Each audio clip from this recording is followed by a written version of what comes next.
Kita lihat apa yang teman-teman sajikan di sesi dialog kita. Kita ambil dari YouTube dulu. Baik, Bismillahirrahmanirrahim. Pertanyaan dari saudara kita, seperti biasa saya tidak sebutkan nama tapi tercantum di sini. Assalamualaikum Ustadz. Waalaikumsalam warahmatullahi wabarakatuh. Mohon pencerahannya.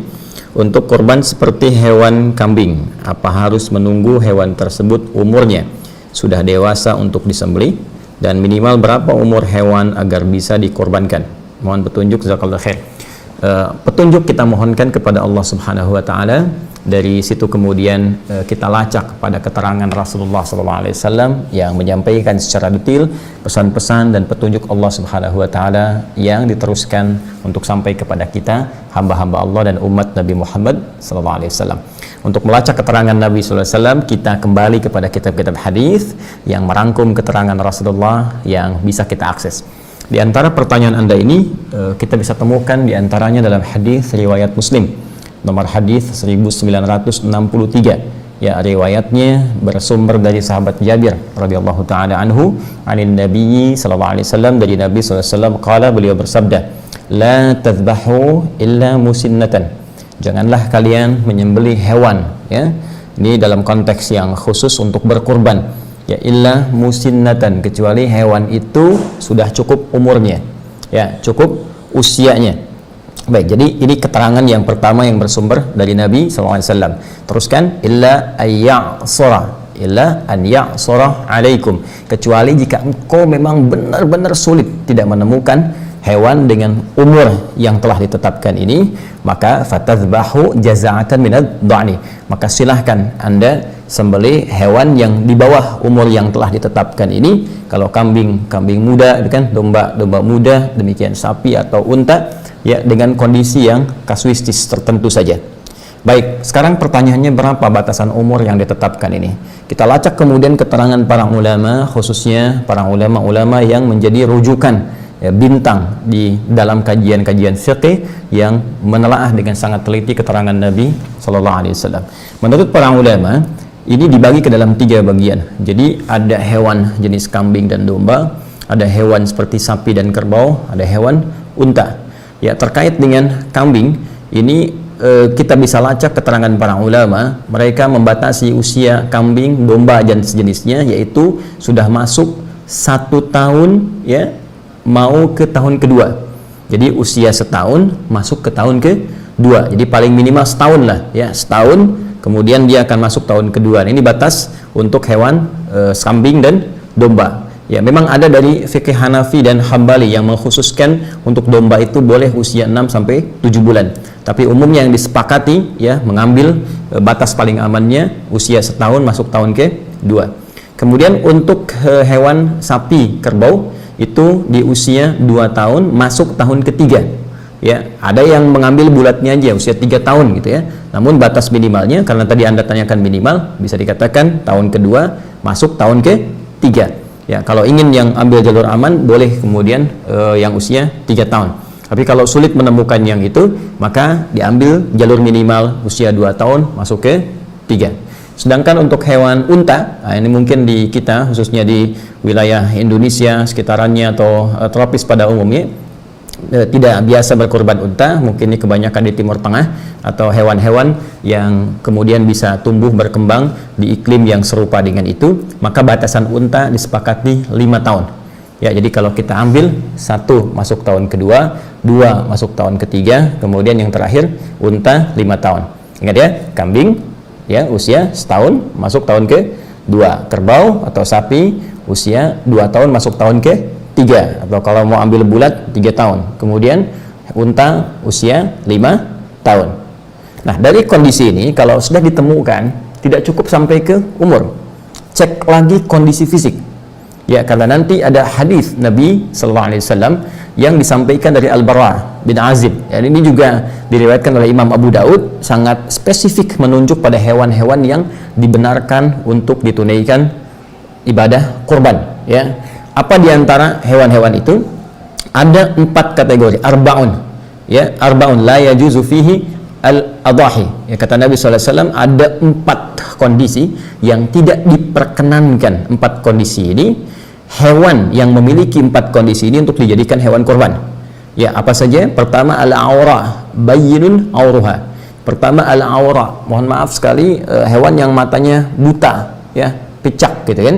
Nah, ini kalau nampak benar butanya, nampak benar kelihatannya, nah itu haram hukumnya untuk dijadikan bagian dari hewan kurban, cacat yang permanen sifatnya. Ya, kemudian yang kedua, al-maridah, bayyinun maraduha. Hewan yang sakit, kelihatan benar sakit. Ya, dengan segala jenis penyakit yang kiranya bahkan ketika disembelih bisa membahayakan ya bagi orang yang mengkonsumsinya. Ya, kita bisa lihat kadang-kadang, mohon maaf ya, ketika dicek oleh bagian dinas kesehatan misalnya untuk hewan, ternyata ada bagian hewan kurban yang mohon maaf sekali tumbuh belatung ya, ketika dibuka itu kemudian dicek ternyata sakit, ada yang flu hewan dan sebagainya. Apalagi sekarang misalnya musim pandemi begini juga mesti dipastikan harus benar ya. Kemudian juga yang ketiga adalah pincang ya, yang jelas kepincangannya. Jadi karena kondisi tertentu cacat permanen di salah satu kakinya misalnya, ini nggak boleh juga ya. Kemudian yang keempat, ini yang tidak kalah penting, kurus ya, terlampau kurus. Jadi hewan yang la tanqa, al-kasir alladzi la tanqa, hewan yang terlampau kurus yang nggak ada dagingnya. Ya, hati-hati, ini sangat sensitif sekali masalah ini, karena kurban pertama yang diperintahkan oleh Allah kepada 2 anak Nabi Adam alaihi assalam ya, itu terkait dengan spesifikasi yang dimaksudkan. Nanti ada di Quran surah ke-5 ya, Al-Maidah ayat ke-27. Watsdu alaihim naba abnai adam bil haqq ya idh qarraba qurbanan fatuqabbala min ahadihima wa lam yutaqabbal min al-akhar. Watsdu alaihim naba abnai adam bil haqq. Ya Muhammad sallallahu alaihi wasallam, coba bacakan, pahamkan ya, sampaikan kepada umatmu supaya mereka memahami, mengerti tentang kaidah kurban yang pertama kali diperintahkan pada 2 anak Adam alaihissalam. Kisahkan kisah kedua anak ini dengan kisah yang sesungguhnya, sebenar-benarnya.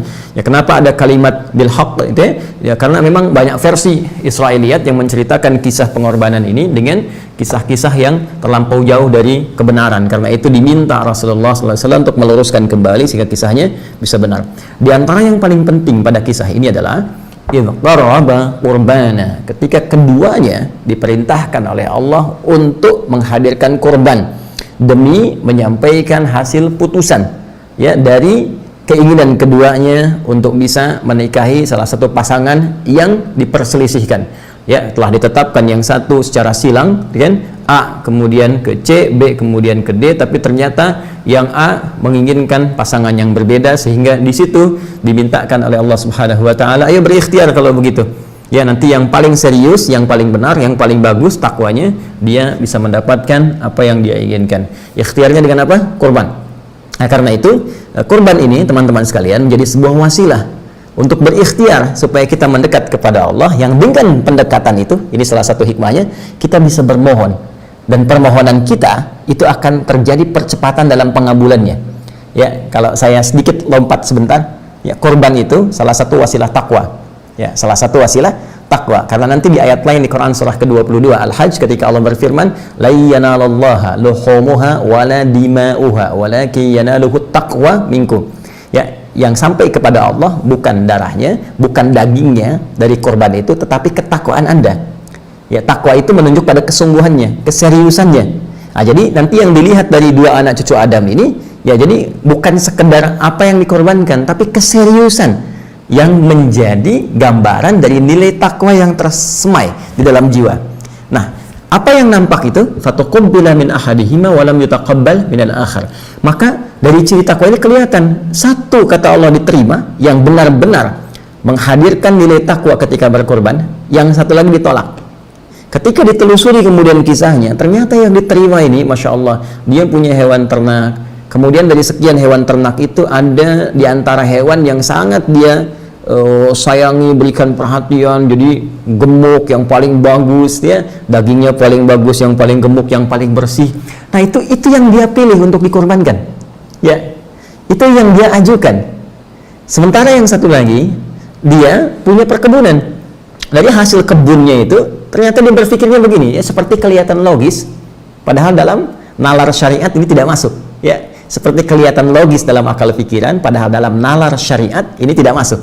Jadi dia berprinsip begini, sudahlah, ini kan yang bagus-bagus dari hasil kebun, saya aja yang makan.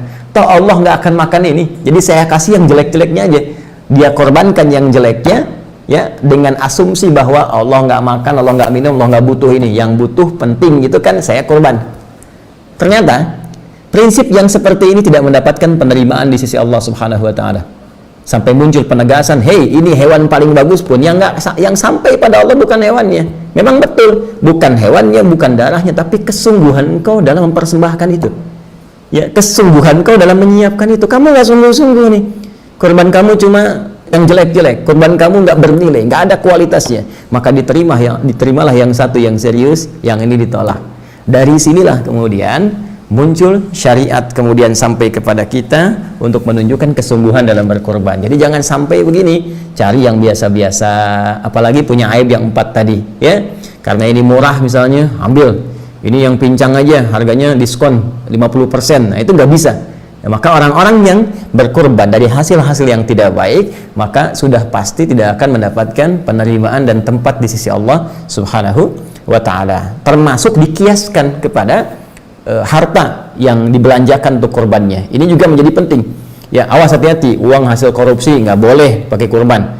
Ya, uang hasil rampokan, uang hasil pencurian, hasil riba, hati-hati. Ya, nah, jadi ambil yang paling halal yang bisa Anda persembahkan untuk kurban itu. Itu yang akan dilihat oleh Allah Subhanahu wa Ta'ala. Jika itu terjadi, nabung, masya Allah, ya. Bahkan ada yang mencoba berpindah dari kegiatan yang nggak bagus kepada yang bagus. Ya, misal biasa merokok, mohon maaf ya, tiba-tiba dia pengen beralih, uang itu dia tabung tuh, tabung terus beli hewan kurban. Wah, itu luar biasa tuh. Ya, itu luar biasa. Nah, apalagi dari Anda nabung yang paling halal, paling baik, ya, alih-alih beli dunia, Anda belikan hewan kurban. Kemudian di situ ketika disembelih, Anda berdoa. Masih ingat tadi? Yang dilihat takwanya. Ketika takwa itu muncul, perhatikan Quran surah kelima Al-Maidah ayat 35. Ya ayyuhalladzina amanu ittaqullah wabtaghu ilaihil wasilah. Hei orang-orang beriman, tingkatkan takwamu kepada Allah dan jadikan peningkatan takwa itu sebagai wasilah untuk mencari apa-apa yang engkau ingin harapkan. Jadi ketika itu sudah selesai kurban, langsung berdoa, minta sama Allah. Barangkali dari sekian hal yang belum Anda dapatkan itu, inilah momentumnya untuk mempercepat pengabulan doa yang Anda lama telah ingin sampaikan. Nah, jadi itu dari segi umur, kemudian dari segi fisik. Dan untuk fisik saya sempurnakan dulu. Jadi ada yang dibenarkan, boleh, itu yang sempurna, hilang dari cacat, bagus dan sejenisnya. Kemudian yang kedua yang makruh, ya, ada yang hewan-hewan yang dimakruhkan seperti cacat-cacat ringan di tanduknya, misalnya ada goresan, kan? Misal ada kakinya lecet yang bukan permanen tapi terlihat misalnya ada cacat, ya, walaupun sedikit itu makruh. Sementara yang haram tadi yang 4, yang jelas butanya, jelas sakitnya, kemudian jelas pincangnya, permanen, kemudian kurus, tidak berdaging. Nah, untuk itu sekarang persoalannya, anggarannya ada berapa? Bikin kalau ingin berkurban, dari anggaran yang ada, cari hewan yang paling bagus dengan anggaran itu. Saya punya 2,5 juta Ustadz, baik, berangkat, cari 2,5 juta yang paling bagus, ya, di kualifikasi itu. Demikian seterusnya, dan semoga Allah mengabulkan ikhtiar kita, menerima ibadah kita, memaafkan kita, dan menyempurnakan seluruh apa yang kita mohonkan berada dalam nilai-nilai kebaikan. Adi Hidayat, subhanakallahumma wa bihamdika, asyhadu an la ilaha illa anta astaghfiruka wa atubu ilaik. Assalamualaikum warahmatullahi wabarakatuh.